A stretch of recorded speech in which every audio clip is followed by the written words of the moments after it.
Que alegria estar aqui de volta para uma nova temporada no nosso Casa, Família e Companhia. E aqui sempre em boa companhia, sempre excelente companhia. Hoje nós temos aqui um casal maravilhoso, daqui a pouco a minha esposa vai apresentá-los, mas eu quero te pedir, se você ainda não se inscreveu no nosso canal, se inscreve lá, cita outras pessoas, comenta, nos ajuda a fazer com que essa mensagem chegue ao maior número de pessoas possível. E agora, a minha linda esposa vai apresentar a família que nós vamos ter hoje aqui, uma família maravilhosa. Não, e foi muito legal, porque hoje eles chegaram todos, né? Estou aqui com amigos queridos do coração. Não vou nem fazer a conta de quanto tempo que a gente se conhece. Misericórdia. Entregar a idade. Não vamos entregar a idade, né, pastor? Pastor Rachid, pastora Lola, são amigos queridos, assim, de longa data. Pastor Rachid foi pastor de adolescentes durante muitos anos, é um teólogo apaixonado pela escritura, inspiração nesse sentido, e um pastor e um servidor público, mas acima de tudo, ele é filho de Deus, marido da pastora Lola, pai do Davi e da Adassa, porque a gente, antes de tudo, é do Senhor e também é dentro da nossa casa. A gente conhece há tempo, viu? Já andamos juntos, já viajamos juntos. Tem uma história para contar. Rapamos a cabeça junto. Rapamos a cabeça junto, pintamos a barba junto. Nossa, agora eu fui lá. Nossa, Jesus, agora. Aqui tem história, te prepara. E hoje a gente está aqui para falar de um tema muito importante. Qual é o segredo para uma paternidade de sucesso? Porque a gente tem visto aí todo um apelo em relação ao cuidado que a gente tem que ter com as nossas crianças, com os filhos, não só crianças como adolescentes. E, ao mesmo tempo, a gente vê também uma grande quantidade de pais com um sentimento meio perdido. E qual que é a receita? Porque muita coisa se diz, né, pastor? Muita coisa se fala sobre paternidade, mas hoje a gente vai abordar com um foco muito propício qual é o grande segredo para o sucesso na paternidade. E eu quero começar fazendo uma pergunta importante. Primeira coisa que a gente tem que definir: o que, afinal de contas, define uma paternidade bem-sucedida? Esse é o ponto de partida, né? Para todas as coisas. Porque a gente precisa definir isso muito bem definido, porque muitas das coisas que nós, como cristãos, definimos como bem-sucedido, aos olhos do mundo, não são coisas de sucesso. Sim. Então, acho que, na verdade, a gente tem que preparar os nossos filhos para, primeiro, ser bons crentes. Sim. Bons Pessoas cristãos. que realmente conhecem e amam o Senhor acima de todas as coisas. Sim. Né? E para que eles sejam bons filhos, bons pais, que sejam responsáveis, que cumpram com as suas obrigações. Então, para mim, uma paternidade de sucesso é você conseguir inspirar a próxima geração a, acima de tudo, ser apaixonada por Cristo. Uau, amei. Aliás, deixa eu só fazer uma volta aqui, porque eu esqueci de falar uma coisa super importante. Pastor Rachid, ele tem um canal teológico junto com uma série de teólogos que chama ABC Teológico, você pode até procurar. Mas nós vamos trazer aqui Os links. pastor Daniel, né? Pastor Daniel, eu, Rafael, Renner e Pastor Ricardo. E Pastor Ricardo. Essa E turma, ABC Teológico. ABC ABC é porque é Amigos, Bíblia e Café. E café. Café. Lógico que o café não pode faltar, né, gente? E também tem um canal pessoal dele que é o Inspire Cristo, que está muito alinhado a isso que ele falou aí. Porque a questão do sucesso, hoje, ela está muito deturpada, né? Vamos jogar aberto aqui. As pessoas acham que sucesso é ter dinheiro, sucesso é ser conhecido. E é incrível ouvir esse teu conceito, porque o Rashid, ele seria o que para muitas pessoas é considerado um exemplo de sucesso na outra área, porque tem muita área gente profissional. que só olha a área profissional, né? Então, ele é um funcionário público, Sim. mas ele é um servidor público, mas ele passou no melhor concurso que é considerado nessa cidade, né? E, não vou entregar, mas é o melhor, é a nata da nata da nata, né? Mas hoje ele trouxe um conceito que é um conceito que nós precisamos levar em consideração, porque é um tipo de sucesso, sim, mas o sucesso principal que ele considerou é o que ele trouxe. É o sucesso à luz da palavra. É trazer o legado à existência, né? O outro sucesso vai ser uma consequência disso aí. É isso. E assim, quando a gente entende qual é o nosso propósito, aquilo que Deus nos fez para fazer, a gente sai um pouco dessa de querer fazer aquilo que o mundo nos mostra a fazer. Porque a gente vê com clareza. Hoje, a grande maioria das pessoas que pregam sobre sucesso vão falar de conquistar carro, casa, ostentação, Milhões. é isso, um relojão, aquela coisa, profissão e todas essas outras coisas. E quando a gente entende, a carreira, ela deixa de ser um fim e ela se torna para nós um meio. Uhum. Então foi o que eu entendi. Hoje eu sou servidor público e ali é um meio de sustento que Deus me abriu uma porta para que sim eu pudesse cumprir com liberdade o meu propósito Sim, e o meu chamado, que é É pregar a isso. palavra de Deus, que é servir ao Senhor, que é formar a minha família. sim. E pensando assim, você às vezes olharia para nossa família e falava, eles não são bem-sucedidos. Por quê? Minha esposa fica em casa cuidando dos meus filhos. Mas isso foi um conceito que nós sentamos juntos e estudamos um tempo, falamos, não vale a pena. Por quê? A gente sabe que até os 8 anos é fundamental que um dos pais esteja presente na formação dos Uau. filhos. Porque a gente quer formar filhos de sucesso. Sim, Sucesso no sentido correto. sim. E por isso tivemos a oportunidade de fazer essa escolha. Isso a gente não pode impor a todos, Nem todo porque a mundo gente sabe a tem. dificuldade que hoje as pessoas estão passando. Mas quem tem essa oportunidade é um privilégio ter um dos dois trabalhando assim constantemente na formação das crianças. Porque a gente quer formar bons crentes. A gente quer formar filhos que amem ao Senhor. E assim, a Lola é uma profissional incrível, né? Foi uma escolha intencional. Nós vamos priorizar isso. E com isso eu digo assim, vocês, é claro, têm recursos, mas poderiam ter 3, 4 vezes mais, porque são 2 profissionais incríveis, mas consideraram que o principal recurso é ter os seus filhos firmados na presença de Deus. Ainda que isso tenha, ainda não, isso tem um custo. Tem um custo. Né? Mas o valor que se recebe quando se decide pagar esse custo é muito maior. É muito maior. E é interessante, porque a conta não fecha no sentido do sucesso que se trata por aí, né? Se a gente for analisar o sucesso que as pessoas dizem que é ter dinheiro, que é ter fama, essas pessoas que têm dinheiro e têm fama, geralmente tem uma família que às vezes não é bem sucedida, tem tristezas, tem dificuldades, enquanto que o contrário também é verdadeiro. Às vezes uma pessoa que vive uma vida por escolha um pouco mais simples, mas ela tem a alegria e a paz que só Deus dá. Só Deus dá. Então, criar os nossos filhos para amarem a Deus, para servirem a Deus, para terem realmente um relacionamento com Deus, é o verdadeiro sucesso, né? E a Bíblia diz isso, né? A Bíblia diz isso. E aí eu vou entrar na minha segunda pergunta. Só fechando esse, e eu quero deixar isso aqui, presta atenção. Existe uma diferença entre valor, riqueza e dinheiro. Né? Então, muitas pessoas elas têm optado por conquistar dinheiro e, para conquistar dinheiro, eles estão entregando seus valores, aquilo que de fato é valor. Então, nossa geração precisa pensar sobre isso. Sabe, dinheiro é importante, mas não é o principal valor. Eu aprendi uma definição de prosperidade na nossa igreja, um pastor que foi ministrar lá sobre isso. Ele era especialista em finanças, né, mas há muitos anos. E ele me falou que prosperidade é crescer no que se é e no que se tem. E dinheiro é uma coisa muito pequena dentro de todo esse universo. Então, cara, você saber que você está na presença de Deus, você está desenvolvendo seu relacionamento com Deus. A Bíblia nos ensina que tudo isso é secundário, porque o principal é buscar em primeiro lugar o reino de Deus, amar a Deus acima de todas as coisas. E quando a gente entende que isso realmente é a prioridade da nossa vida, você crescer nesse amor é prosperidade. Isso. Você crescer em relacionamento com Deus é prosperidade. Sim. Porque Deus te aperfeiçoa. Você crescer no fruto do Espírito é prosperidade. Sim. Então a gente tem que, resgatar o conceito correto do que é prosperidade nas nossas vidas.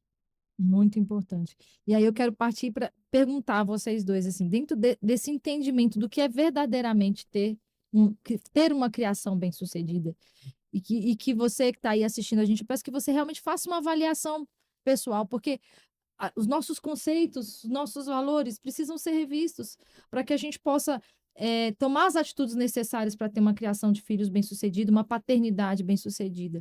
E dentro dessa visão que a gente está comentando aqui, eu queria saber como vocês poderiam nomear a importância da Bíblia dentro dessa perspectiva de criação de filhos. Vai, Lula! Gente, aqui é o seguinte, a gente gosta de falar muito, né? E aí eu vou deixar ela falar, porque senão eu fico falando sozinho. Não, gente, todo casal tem assim, o mais falante e o mais calado, né? Lá em casa a gente acha que é bem equilibrado. Não, acho que eu sou mais calado. Mas fala, amiga, vamos lá. Mateus 7, 24 e 25 diz que nós precisamos criar. Aqui, ó. Quando ensinamos os nossos filhos a viverem de acordo com ela, que é a palavra de Deus, nós ajudamos eles a construir a sua vida sobre algo que não se abala diante das dificuldades.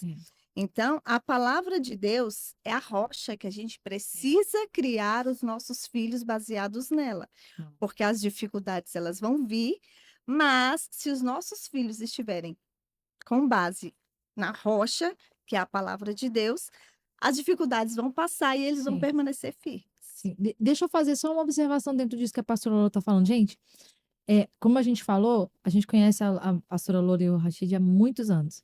Quantos anos vocês foram pastores de adolescentes? Nós fomos pastores dos adolescentes por aproximadamente 10 anos. Gente, então, por que eu estou falando isso? Porque vocês estão ouvindo duas pessoas que olharam nos olhos de uma geração que tem uma lacuna. Eu estou olhando para eles aqui, lembrando das vezes em que a gente ministrou junto, de adolescentes chorando, da problemática dos adolescentes, dores profundas, adolescentes pensando em tirar a própria vida, tá? Sofrendo com dores de alma profundas por causa de ausências como essa, deles não terem um fundamento firme como esse que a pastora Lola está colocando aqui. Então, assim, a gente está falando de um assunto que é muito mais profundo do que talvez você possa imaginar. Tem uma lacuna geracional que foi gerada por causa da falta de trazer a Bíblia como rocha.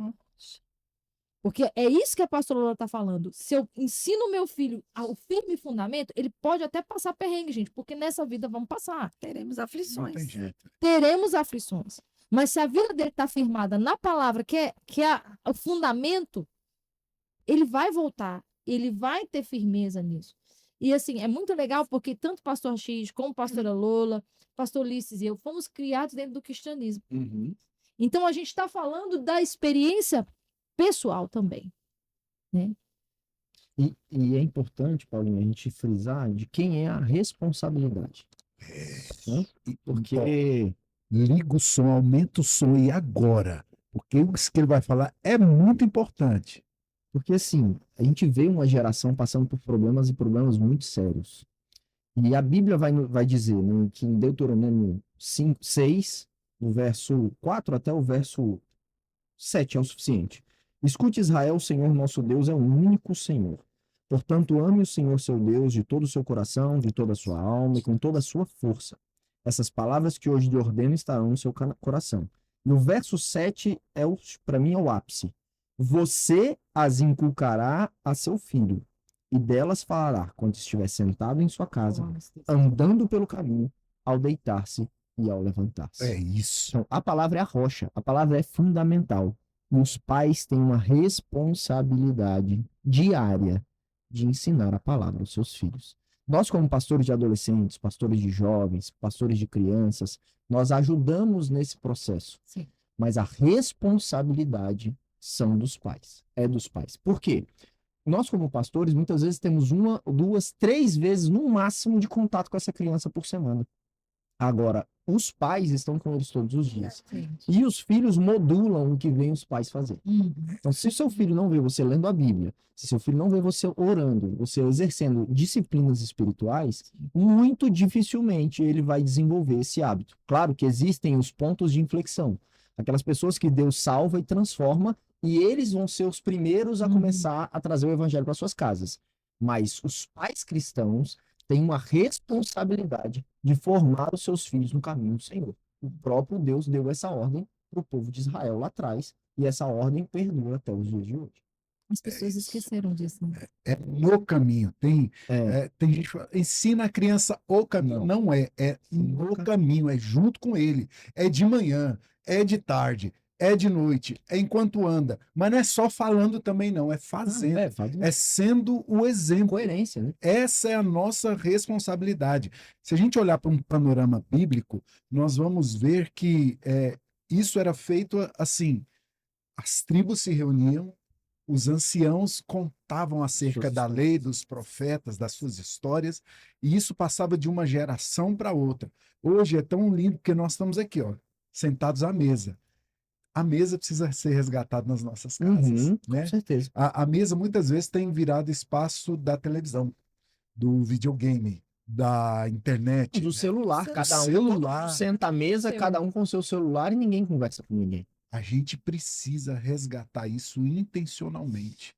É nossa responsabilidade fazer isso como pais. Lá em casa a gente tem, assim, fizemos algo interessante, porque o verso 9 ele vai dizer também: você escreverá nos umbrais da sua casa e nas suas portas. A palavra, para as pessoas verem. Sim. Aí lá em casa a nossa cozinha é daquele modelo mais antigo que tem azulejo até o teto, né? Aqueles azulejos quadradinho e tal, e branco. O que eu fiz?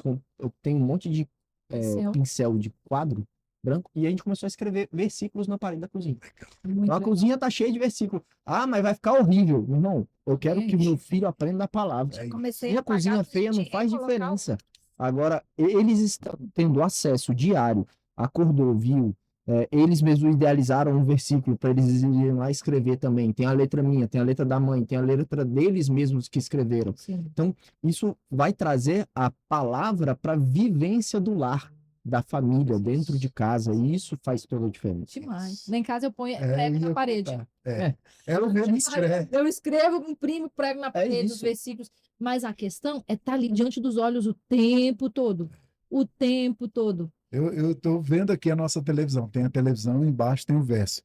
Todas Todas as coisas me são listas, mas nem todas. Coloquei embaixo da televisão. Isso. Aí, meu filho de 10 anos, minha filha está assistindo. Opa, todas São listas, mas nem... Aí lá no quarto dele eu ainda coloquei. E não me deixarei dominar por nenhuma delas. Porque eu falei, jogar videogame é bom, mas não pode te dominar.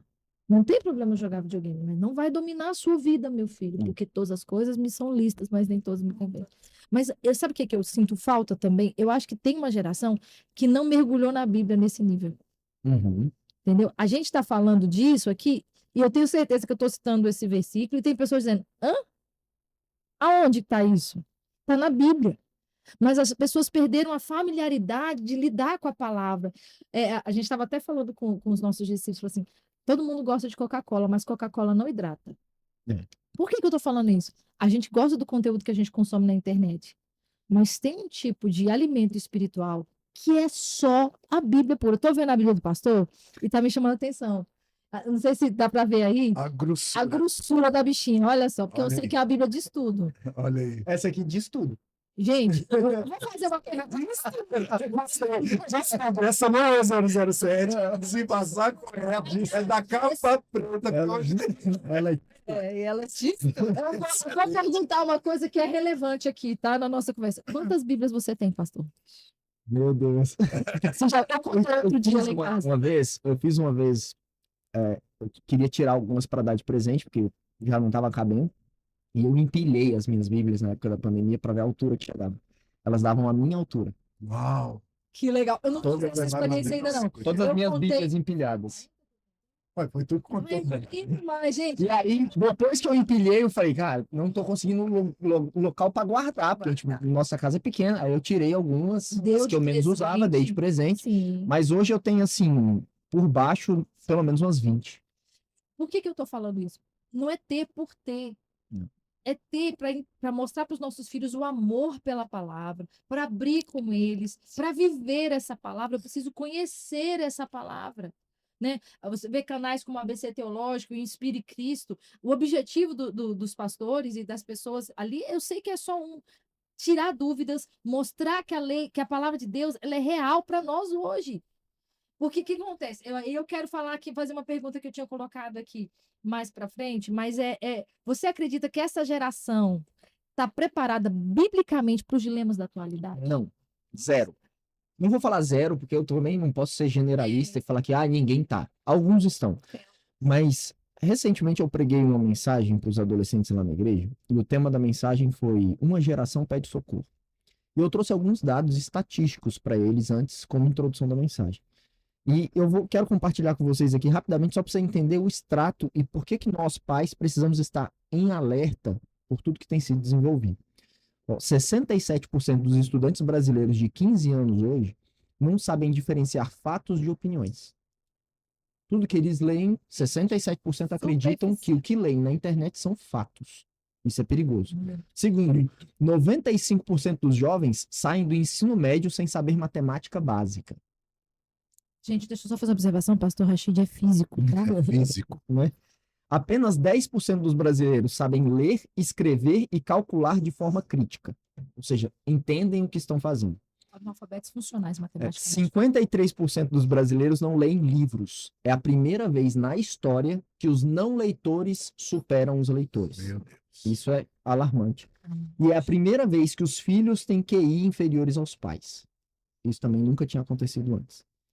E a expressão escolhida no ano de 2024 como a palavra do ano foi brain rot, que é cérebro podre. Essa geração de rede social, eles consomem conteúdo muito rápido e eles não conseguem desenvolver o senso crítico. E isso faz com que o cérebro vá perdendo a capacidade de reter, de criticar e de produzir informação. Então, assim, ele vai virando um zumbi. E aí, enquanto eu estava preparando a mensagem, outra coisa me deixou em choque. Que dos 5 livros mais vendidos do Brasil em 2025, 4 são Bobbie Goods. Olha só. Nada contra o Bobbie Goods. Não tenho nada contra o Bobbie Goods. Terapêutico, mas, gente, Nada por favor, contra. né? Mas, gente, Que acrescenta. livro de colorir que não tem uma palavra. Dos 5 livros mais vendidos do Brasil. Então, assim, as pessoas não leem. Se as pessoas, sabe assim, eu tô trazendo uma estatística que ela não é uma estatística da igreja, mas a igreja está inserida nesse universo. Sim, E se isso está acontecendo de forma geral, isso está Meu atingindo Deus. os nossos filhos. sim. Eles não leem, eles não estudam. Então, você me faz uma pergunta, se eles sabem responder os dilemas da vida de acordo com a palavra de Deus, eles não sabem, porque eles não leem a Bíblia. Eles não têm o conhecimento da palavra, eles não se aprofundam. Eles se contentam em entrar em um chat GPT e fazer a pergunta para o chat GPT da dúvida que ele tem e acha que aquilo ali é uma resposta pronta, completa e perfeita. Porque eles também não têm senso crítico. Então, assim, isso é alarmante. E eles não estão preparados para resolver os dilemas por isso, porque não tem conhecimento, não tem profundidade, não buscam, não tem o hábito. Então, a gente tem que começar a estimular isso neles. Cara, como pais, a gente tem que ter limite.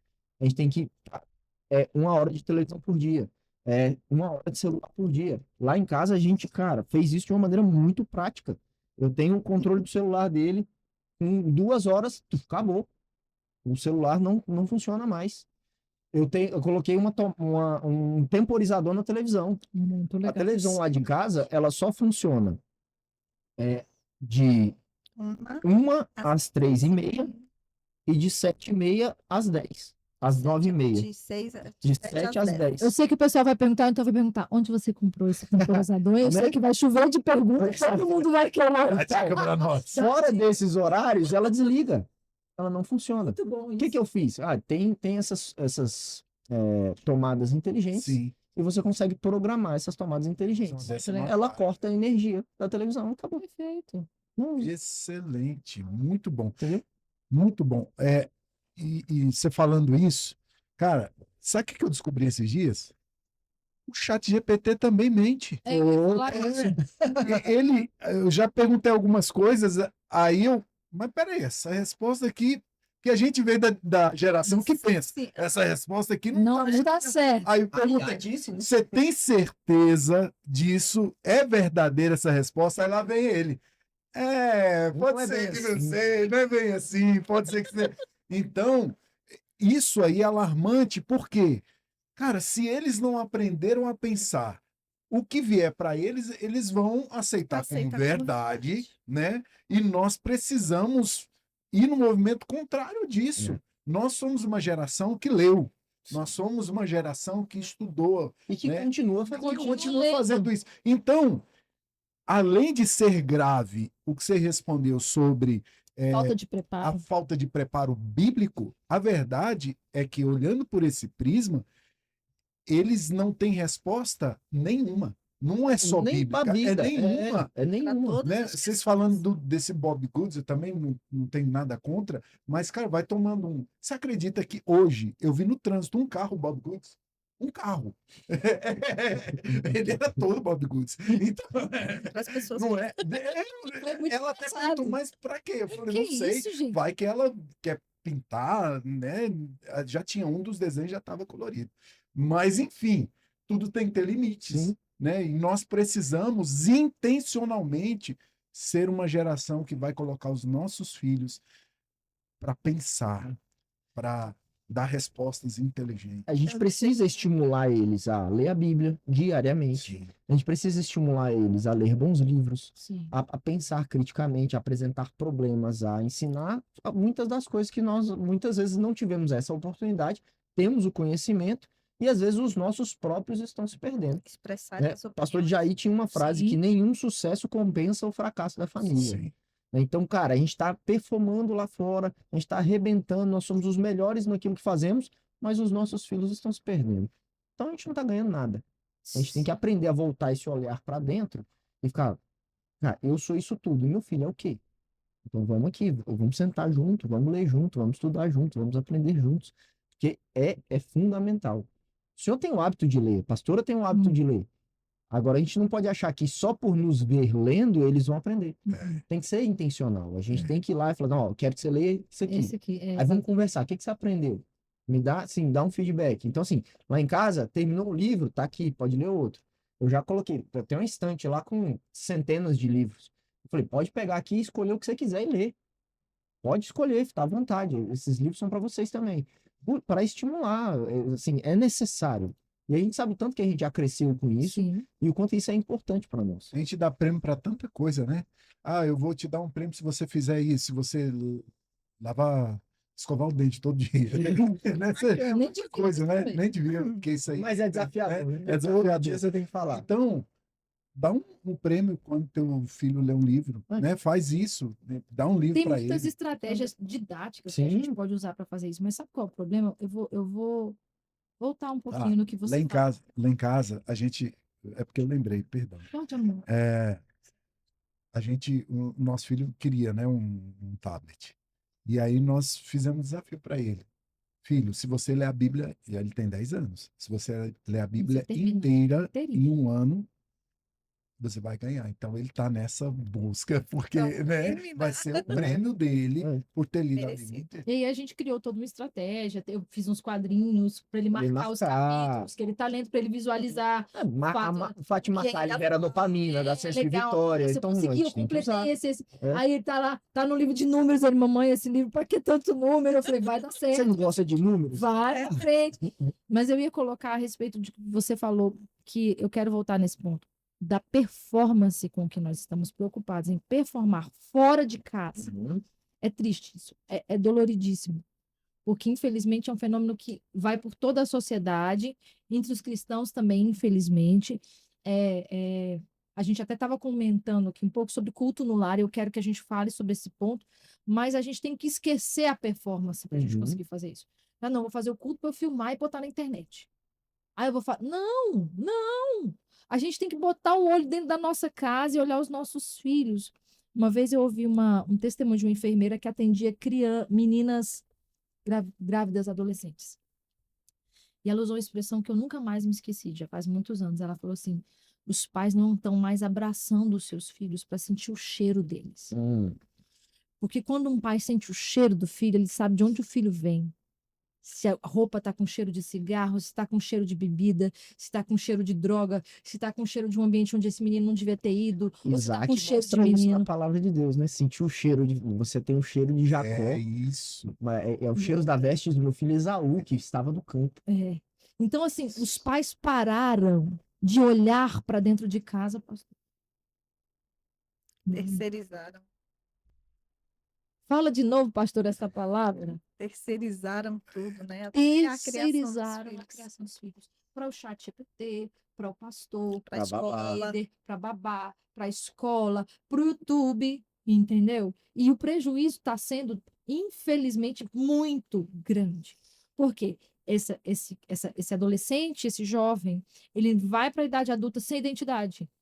Porque a identidade não é a coisa que o YouTube vai dar para o seu filho, viu, gente? O YouTube não vai dar a identidade do seu filho, o pastor não tem esse poder, tá? Quem vai dar a identidade, quem vai dizer para o seu filho, para sua filha, quem eles são os pais. É dentro da casa que isso.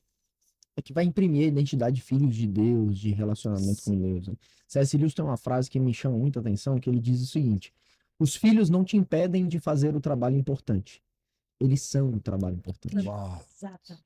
Então é voltar esse olhar para dentro de casa. Porque, cara, não adianta eu acertar tudo lá fora, se aqui dentro eu não estou acertando. Então, assim, eu estive em choque uma época que na escola que os meus filhos estudam tem a questão do ensino integral. E eu não vejo problema nisso, porque realmente as pessoas trabalham e precisam, às vezes, deixar os filhos o dia todo. Mas alguns pais que nós compartilhávamos ali o ambiente juntos, cara, eles deixavam a criança às 7 horas da manhã e buscavam a criança às 7 horas da noite. E eles pediam para a escola já colocar o pijama no menino. Porque ele só queria passar, buscar, o menino já dormia no carro e ele colocava o menino na cama. Não há Às vezes a relacionamento numa criança dormia família no dessa. caminho para Chegava casa, dormindo chegava da só. escola e ia embora já dormindo da escola. E não há relacionamento. E ele acha que está fazendo um excelente trabalho porque colocou o filho numa excelente escola. E ele não está, porque esse filho não tem presença, esse filho não tem relacionamento, esse filho não tem, sabe, vida no lar. E a gente sabe o tanto que isso é fundamental, o tanto que isso é importante. Um buraco de carro. Demais. É o pai que afirma a identidade de um filho. Num contexto desse, quem está dando a identidade dessa criança? Sabe, é o professor, mas aquela não é a identidade que o pai precisa dar. Sabe, é a escola, mas aquela não é a identidade que o pai precisa dar. Eu estava lendo sobre isso, tem um livro que não chegou à mão, eu estou apaixonado por ele, um livro grande. E ele, o autor, ele fala muito sobre isso, as vantagens que tem uma pessoa que tem um pai presente. Ele é mais seguro, ele é mais proativo, ele se relaciona melhor porque ele tem essa segurança, ele sabe dizer não, porque ele não precisa se sentir aceito em todo lugar, e para isso ele negocia ele mesmo, né? Então ele tem uma identidade afirmada pelo pai, ele sabe quem ele é. Ele sabe quem ele é. E se a gente olhar para a Bíblia, é isso, sabe? Qual foi a voz que Deus Pai enviou do céu logo que Jesus foi batizado? Esse é o meu filho amado, em quem eu tenho prazer. Logo em seguida, o que veio? A tentação do deserto. E na tentação do deserto, qual era justamente o questionamento? Se tu és filho de Deus, atira-te abaixo, transforma essas pedras em pães. Mas ele não precisava provar nada para ninguém, porque ele sabia quem ele era, o pai. Ele já havia sido afirmado. Já havia afirmado. Nós precisamos, atenção, pais, nós precisamos afirmar e mostrar a identidade dos nossos filhos para eles. O conflito dessa geração é, sem dúvida, um conflito de De identidade. Né? A gente está vendo aí o distúrbio de toda a identidade dos nossos adolescentes e jovens, e o estrago que isso está fazendo é gigantesco. E a gente falou sobre os dilemas da atualidade, e fala um pouquinho para a gente, pastor, quão é importante o conhecimento bíblico nesse conceito da atualidade. Por que eu falo isso? Porque a gente não vai ter como botar nossos filhos numa bolha. Não mesmo. Tá? O pessoal está falando muito de controle de rede social ultimamente, e a verdade é o seguinte: o pai tem um controle, né, como o pastor Rachid bem colocou, tem que estabelecer limites, mas você não tem como, hoje, no mundo de hoje, às vezes ele vai fazer uma pesquisa, ele vai precisar usar ali. Então, como é que a gente pode criar uma base bíblica forte para que esse meu filho seja capaz de olhar algo e dizer: isso não é para mim? como é que a gente pode fazer isso na prática. A gente gosta muito aqui de fazer dicas práticas. Achei ótima a dica que você deu aí a respeito de controle de limites. Uhum. Mas, biblicamente, como é que eu posso trazer a Bíblia para esse contexto do meu filho, de maneira que ele saiba analisar uma situação e reagir a ela da melhor maneira possível, dentro desse contexto, principalmente desse contexto digital, que eu acho que hoje é um grande desafio. Mas também dentro do contexto de sala de aula, né, gente? A pressão que esses meninos É. sofrem é surreal. Assim, a primeira coisa que eu acho fundamental é você ensinar ele a fazer uma boa devocional. Em que sentido? Porque assim, a gente às vezes acha que fazer a devocional é você ler um texto bíblico, fazer uma oração de 5 minutos e ganhar o mundo. Mas uma boa devocional, ela passa por alguns pontos. Porque quando você lê um texto, você precisa trazer aquele texto para sua realidade. Então você vai ter que fazer boas perguntas ao texto. Quando foi escrito, para quem foi escrito, como foi escrito, qual é a aplicação desse texto e como esse texto se aplica à minha vida hoje. Isso vai trazer uma série de reflexões, certo? Então, nesse momento de devocional, ele está ali absorvendo a palavra Sim. para quando ele encontrar esses desafios, ele possa trazer à memória aquilo que ele desenvolveu no relacionamento com Deus. Sim. Então, enquanto trabalhávamos com os adolescentes, a gente falava sempre isso. Disciplinas espirituais todos os dias, oração, leitura bíblica e jejum. Oração, leitura bíblica e jejum, sempre, sempre. Justamente para dar a ele esse preparo para enfrentar os desafios. Gente, a Bíblia, olha o tamanho desse livro. Aqui tem coisa para tudo, é um manual que Deus nos deu. Só que você não vai conseguir ler isso em um dia. Você não vai conseguir resolver esse dilema em algumas semanas. Isso aqui são leituras de vida. Eu já li a Bíblia, se eu não, assim, posso falar com segurança mais de 20 vezes. Porque eu leio a Bíblia dos meus 12 anos até hoje, sistematicamente todos os anos. E é isso que tem que ensinar. Ler sistematicamente. Porque até hoje eu encontro desafios na minha vida e falo, o que a Bíblia fala sobre esse negócio? Como que eu vou aplicar isso na minha vida? Por quê? Porque eu tenho contato diário. Eu não tenho contato diário com a Bíblia porque eu sou pastor. É o contrário. Já tinha. Eu me tornei pastor porque eu tenho um contato diário com a palavra. Exato. Entende? Pelo relacionamento, pelo amor que eu tenho pela palavra. E você tem que ensinar ele a amar. Amar, cara, isso aqui, a gente tem que dar um valor tão grande para a Bíblia. Sabe por quê? Você pensa que o Criador do universo materializou algo para que eu pudesse entender como viver a minha vida. Uau. Se o próprio Deus colocou as suas palavras inspiradas pelo Espírito Santo nessas páginas, Sim. eu preciso dar mais valor a isso do que série. Uhum. Eu preciso dar mais valor a isso do que qualquer outra coisa, porque esse daqui me dá vida. Sim. Todas as outras coisas me drenam, isso me dá vida. Então, para eu ensinar, o que eu tenho que, assim, em casa? Lê a Bíblia, filho. Lê a Bíblia. Desenvolve relacionamento com Deus. Então, a prática, não tem como fugir muito disso. É ler a palavra, é se expor à palavra. E aí, leu, agora vem cá, vamos conversar. Eu, em quase todas as conversas e os sermões paternais que eu vou dar para os meus filhos, eu trago um verso bíblico. Falo, meu filho, a gente precisa ser excelente. Você está tirando nota ruim na escola, mas o que a Bíblia diz? A Bíblia diz que nós temos que fazer tudo como se fosse para Deus.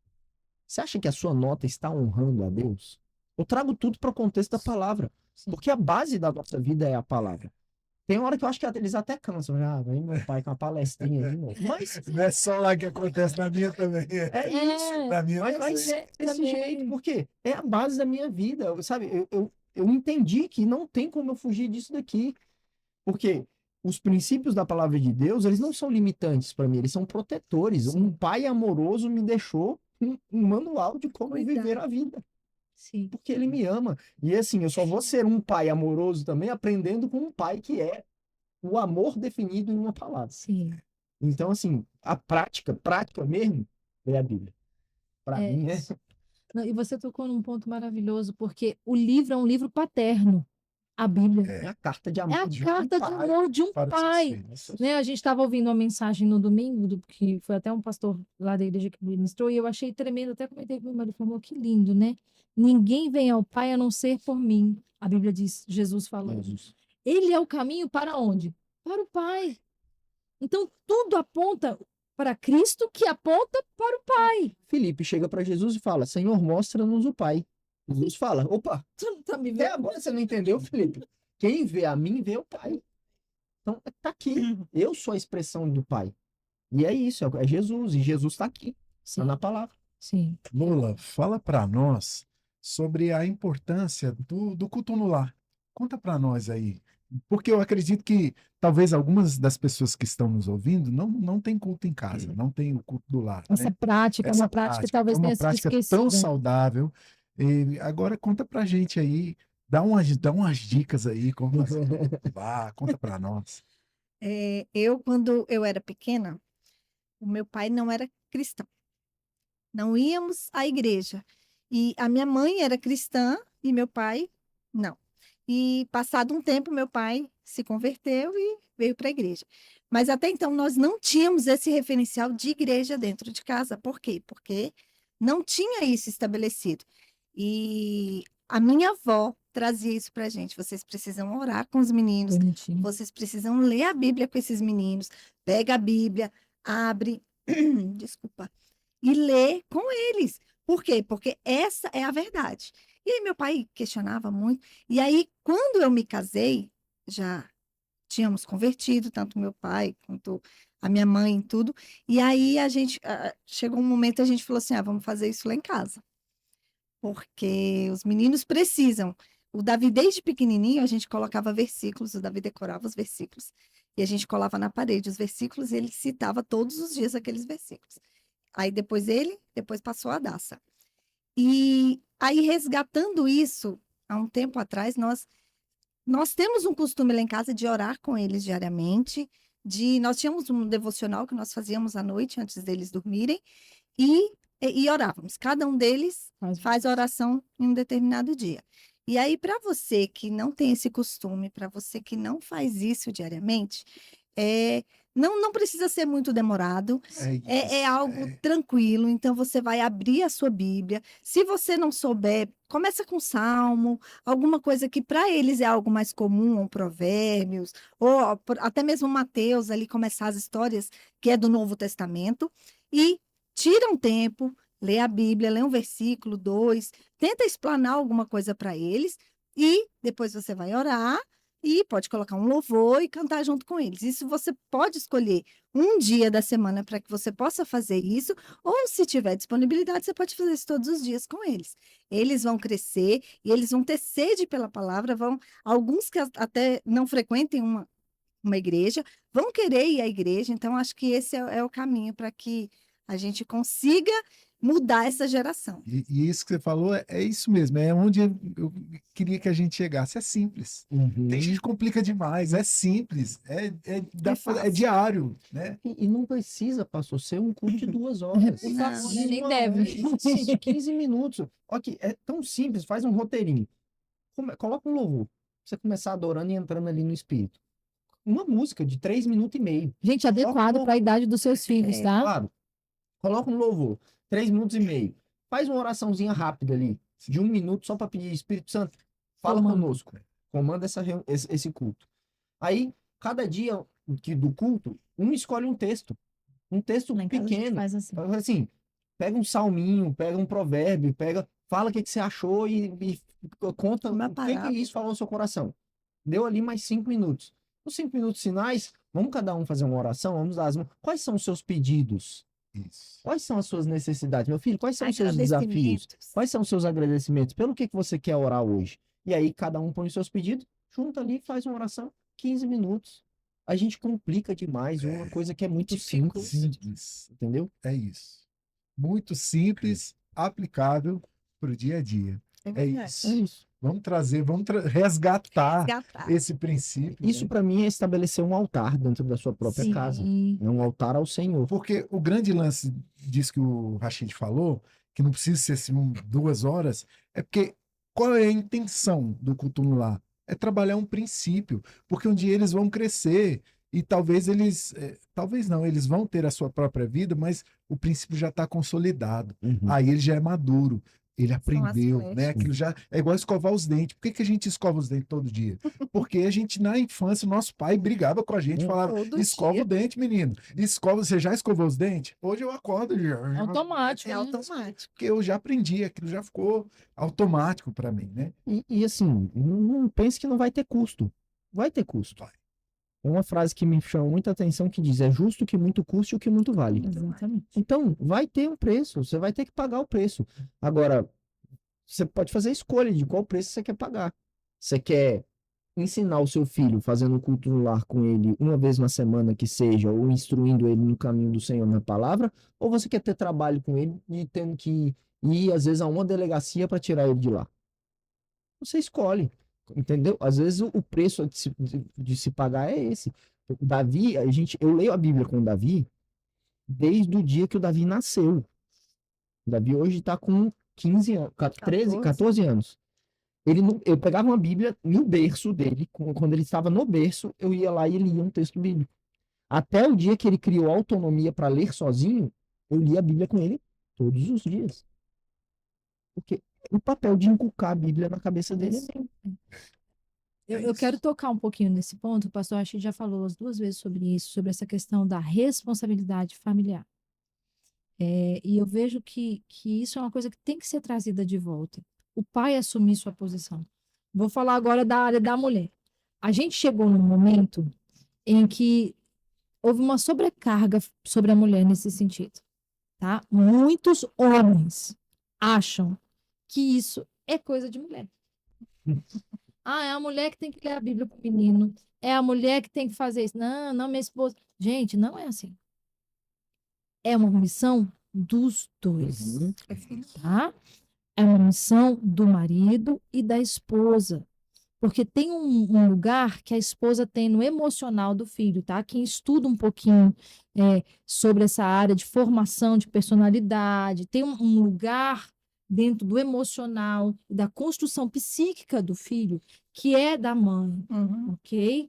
Principalmente no que diz respeito a expressar emoções, nessa questão do desenvolvimento emocional, mas tem um lugar nessa formação de identidade que é ocupado pelo pai. Especificamente. Você tinha medo de romper o limite da sua mãe ou do seu pai? A do meu pai, sem dúvida nenhuma. Meu pai olhava, engraçado que meu pai, gente, antigamente, esse negócio de palmada, não tinha essa lei de palmada, não. A gente apanhava mesmo e era de vara, de goiabeira, que minha mãe tinha um monte. Detalhe, meu pai nunca me bateu. Minha mãe batia, pegava a gente de varada, ó. Varada, era cinta, era mão, que tivesse na E mente. qual palavra pesava mais? A da sua mãe ou do seu pai? Ele me O olhar. O olhar já dizia Ele tudo. me olhava, no olhar a gente sabia que fiz alguma coisa errada. E para mim, o pior, é igual eu falei, ele não me batia, era a reprovação. Era o sentimento de que ele não estava me aprovando. E a gente tem que entender que os nossos filhos não são diferentes. Meu pai era daquele que conversava. Mas conversava assim. A gente fazia uma coisa errada, ele sentava na beira da cama e ia dar aquele sermão assim de, 2 horas. sabe? Tinha um dia que eu falava: pai, me bate só. Eu preferia, só bate e vai. Porque ele vinha explicar, explicava. Tinha hora que doía tanto as palavras, assim, a culpa, né? Ele queria bate, bate que é melhor. Aí ele não batia, sabe? E eu falei, meu Deus, aí. Então, mas esse limite que eu tava querendo trazer, né? É muito mais forte estabelecido pelo pai. Então, se às vezes o pai se abdica de ocupar essa posição, a criança perde um pouco sabe, esse senso de responsabilidade. Sim. Não tô falando que a mãe não consegue imprimir Sim, isso, sim. Tem uma mas o parte tom que é grave nossa. da voz do pai, intencionalmente dado por Deus, tem um peso muito maior. Tem, sabe, aquele. Por isso que nós, como homens, precisamos ocupar o lugar que é nosso também. Porque até um determinado ponto da vida da criança, o pai é visto por ele como um herói, É. né? O pai é grande, o pai tem a voz grave, o pai Forte. é forte. Defensor. Então é visto como um herói. Por isso, quem quer ser reprovado pelo herói, né? Claro. Então, a gente tem que validar, mas também tem que Sim. colocar os limites. Sim. Importante. E antes, assim, tá quase acabando, mas eu não posso deixar de tocar nesse ponto, porque é um ponto importante. Porque eu sei que pastor Rachid, na época que ele trabalhou com adolescentes, ele e pastora Lola, eles lidavam muito com isso, com a questão do adolescente que entra na faculdade, tá? E aí ele começa a encarar os desafios de fé. E eu não vou longe, não, tá? Eu fiz faculdade também, e eu tinha um professor gnóstico. E eu nunca escondi de ninguém que eu era cristã. Mas nunca era a camiseta do Congresso, era eu, gente. Eu sempre tive essa cara de... E um dia eu lembro que ele me olhou, assim, eu sempre fui muito boa aluna, ele falou assim, como alguém inteligente como você pode acreditar nisso? Eu me lembro como se fosse hoje, eu falei, justamente isso.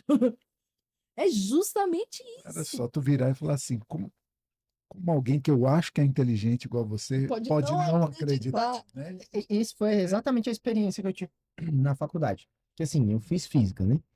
E a faculdade de física tem pessoas que, a grande maioria, não acreditam em Deus, né? Pelo menos na época.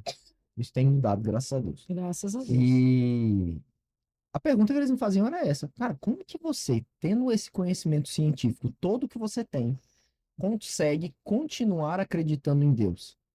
Eu falei, ó, é totalmente o contrário. Justamente. Como eu tô vendo a perfeição do universo de uma maneira milimetricamente calculada, tudo funcionando de uma engrenagem tão bem estabelecida e achar que isso surgiu do nada. É muito mais fácil você crer em Deus, em que alguém fez isso de uma maneira tão maravilhosa, do que achar que de uma explosão tudo se organizou. Porque pelas próprias leis da física, por exemplo, a lei da termodinâmica, a entropia sempre aumenta. Isso quer dizer que tudo tende a se desorganizar e não a se organizar. Ou seja, alguém teve que organizar. Teve alguma interferência aí, né? É isso. Mas por que que eu falo isso? Porque a gente está falando da importância da Bíblia. Meu filho, ele vai chegar na faculdade e ele tem que saber lidar com essas coisas. E aí a base. Se ele tem uma base forte, se ele teve essa estrutura para, sabe, ter uma boa apologética, que é a defesa da palavra, a defesa da fé, ele vai conseguir sair por essas, sabe, pelas tangentes desses desafios. Porque ele entendeu. Aquilo agora faz parte da vida dele. Agora, quando não há convicção, aí é difícil. É muito difícil. Na faculdade, normalmente os problemas que a gente enfrenta são justamente com essas pessoas. Então, assim, os adolescentes que você vê que eram convictos, que estavam ali, que liam a palavra, que tinham uma estrutura familiar, que estavam mais, sabe, vinculados a Deus e a palavra de Deus, eles entram e saem tranquilos, continuam bons crentes. Agora, aqueles que não lia, você tinha que pegar muito no pé. Então, quando ele começa a se deparar com. Aí ele escapa. Porque não tem base. Uma das questões da faculdade em si é a questão do referencial. Se o jovem, o adolescente, ele foi bem afirmado, Uhum. né? Ele tem um referencial de pais que têm temor de Deus, que servem a Deus de verdade, não só de palavra. Quando ele se deparar com os outros referenciais que vão se levantar, é normal, ele vai se deparar com um professor inteligente, com amigos fantásticos, mas o referencial anterior dele é muito mais sólido. Então, ele não vai se deixar influenciar, ele vai ter base firme e ele é que vai influenciar. E tem uma oração que eu faço pelos meus filhos, constantemente, pedindo a Deus, dê a eles experiências com o Senhor. Que eles possam ter as suas próprias histórias construídas com o Senhor. Sim. Por quê? Se esse menino viu um milagre de Deus acontecer na vida dele, quando vier alguém para confrontar, fala: não, querido, deixa eu falar. Eu não estou falando de um Deus que eu vejo outras pessoas servindo, não. Eu estou falando de algo que aconteceu na minha vida. Sabe, Deus mudou, foi a minha história. Sim. Deus fez isso na minha casa. Eu sei quem Deus é porque eu ando com ele. Sim. Agora, quando não há experiência, você vai falar do Deus de outra pessoa, é difícil. Quanto é Deus só do Pai, não funciona, viu, gente? Por isso que o pastor começou dizendo que o sucesso é fazer o meu filho amar a Deus. O sucesso para a minha criação de filhos é fazer entender, ganhar esse menino, o coração dele para Deus.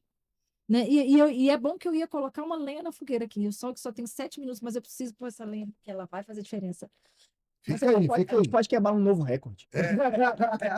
Gente, tá, pastor. Ok.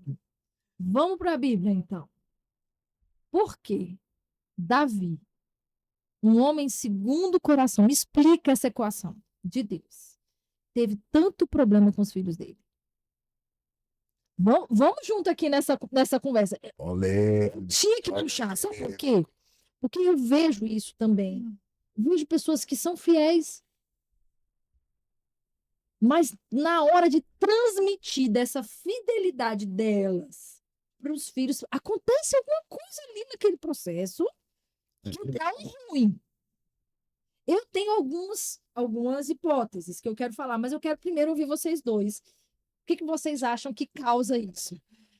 Não só Davi, né? Samuel passou pelo mesmo A gente comentou de conversou Samuel hoje. o mesmo Samuel, gravíssimo. pediram um rei porque os filhos de Samuel eram injustos. Não faziam o que o pai fazia. Os filhos de Samuel eram, como que a palavra mesmo vai dizer? Iníquos, né? Eram iníquos, mas eles eram avarentos. Avarentos. Eles queriam receber em troca, né? Eles não cumpriam os mesmos princípios de Samuel. E qual é o grande problema de Davi e o grande problema de Samuel? Que eu vejo, porque assim, o que a Bíblia não diz com clareza, nós não podemos afirmar com Sim. certeza. A gente faz algumas inferências. Sim. E a inferência que nós fazemos nesses casos é que não houve tempo de mesa, Aquilo que você falou, amor. Olha aí. não houve tempo de relacionamento com os filhos. Entende?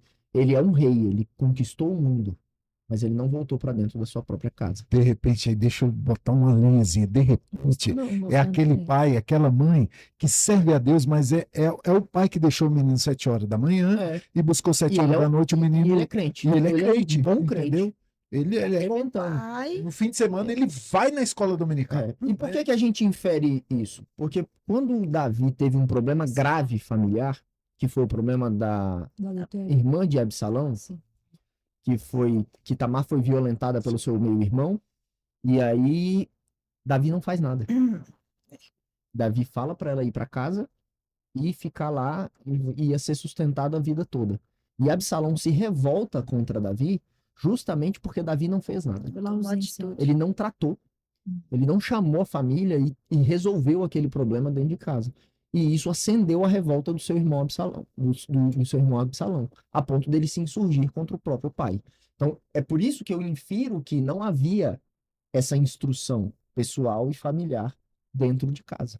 Porque se tivesse, ele teria chamado. Teria Não, tem tratado. outro texto que dá para inferir isso também. Quando Davi chega dançando, a Bíblia diz que depois que ele traz a arca, ele serve a comida primeiro para o povo e depois volta para casa.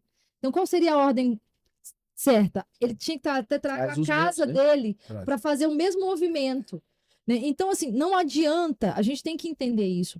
O Deus da minha pessoalidade é o Deus que eu sento à mesa com eles, meus filhos. Sim. Isso. Entendeu? Foi engraçado que a gente vinha conversando e ele falou isso, falou assim, amor, eu tenho que falar sobre a mesa, sobre esse tempo. Gente, a gente passa horas conversando com os nossos filhos, principalmente na adolescência. Nossa, tinha hora que até eu ficava cansada, minha cabeça doía, mas eu falava, gente, eu tenho que conversar com esse menino até o fim, porque eu preciso entender o que está acontecendo no coração dele, eu preciso ganhar esse coração, e a gente ficava lá os 4. Às vezes a Luísa, posso levantar? Eu, não, tu vai sentar e vai ouvir a conversa que a gente tá tendo com ela, para eu não ter que ter essa mesma. Com você. você contigo. depois. Entendeu? Então agora a gente tinha muito tempo de mesa. Hum. Muito tempo de mesa com eles. E eu sinto que isso faz muita diferença. Já houve casos em que, assim, de férias, nós optamos por viajar de carro e não de avião e levar um Dentro tempo muito do maior, porque dentro Pra do conversar. carro nós passávamos 2 Vários dias assuntos, conversando. é. Então, isso trouxe uma Não proximidade tinha muito como fugir, grande. E né? aí, às vezes falta aquela brincadeira, sabe, aquele relacionamento saudável, as Piadas piadas de família, coisa que você só faz dentro de casa, entendeu? A sua vulnerabilidade que você pode mostrar para os seus filhos, porque, cara, quem mais te conhece se não dentro da sua própria casa?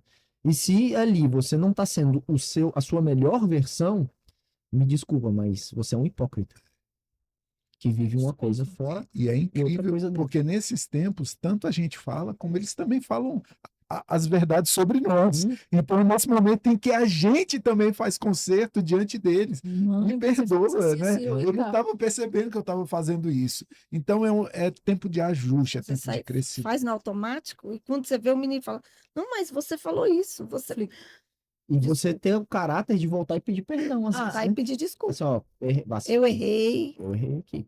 E quando eles vão ficando adolescentes, é que eles falam mesmo. E Fala vou te lá, falar, tá nas nossas nós caras. como pastores, isso nos pesa mais ainda, porque eles estão nos vendo ministrar. Sim. Sim. E eles estão olhando e falando, eu é que sei quem você é lá em casa.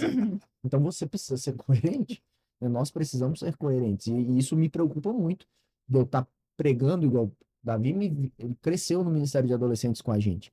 Então eu participei da vida dele no Ministério de Adolescentes pelo menos uns 3 anos, enquanto eu ainda estava. E eu ministrava quase todos os finais de semana. Então ele tinha que ver eu ministrando lá e falar assim, é verdade, meu pai faz isso mesmo. É verdade, lá em casa é o desse mesmo jeito pai. mesmo. É o mesmo pai que está ali, é o mesmo É o pai que mesmo está pai, aqui. é. Então, assim, isso é muito importante, porque se nós somos diferentes, daqui a pouco nossos filhos olham para dentro da igreja e falam, ele vive uma mentira. Isso aqui não é real. A verdade é que os nossos filhos leem a Bíblia em nós. Sim, Eles leem a Bíblia em nós, amor. Sentado na mesa, É. comendo arroz com feijão. É. Eles estão lendo a Bíblia nas Atitudes que nossas são vidas. tomadas, né, diante de algumas coisas. Eita, meu pai falou desse jeito, meu pai agiu dessa forma. Então, para eles futuramente, e até um livro que eu li, que é que os nossos filhos são flechas. Nós é quem armamos as flechas. E nós apontamos para onde a flecha vai. Então, se você está apontando para perto, ele vai para perto. Se você apontar para mais longe, o seu filho vai mais para longe.